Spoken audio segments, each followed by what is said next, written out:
dos sonhos que tivemos, de tantos risos e momentos.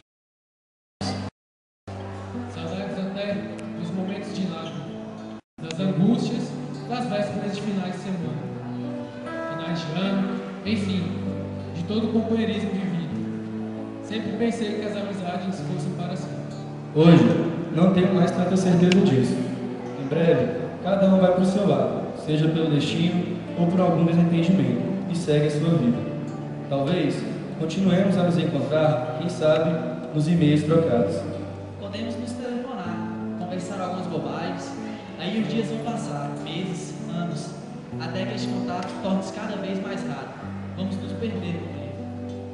Um dia, nossos filhos irão olhar as fotografias e perguntarão: quem são aquelas pessoas? Diremos: foram nossos amigos. Isso vai doer tanto. Foram meus amigos.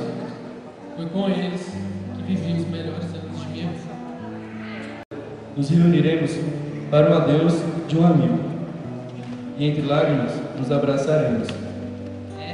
Fazeremos promessas de nos encontrar mais vezes daquele dia em diante.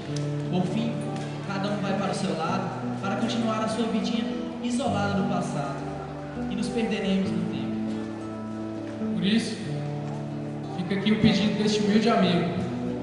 Não deixe que a vida passe em branco, que pequenos problemas se tornem motivo de grandes adversidades. Eu poderia suportar, embora não sem dor, que tivesse morrido todos os meus amores, mas enlouqueceria se morressem todos os meus amigos.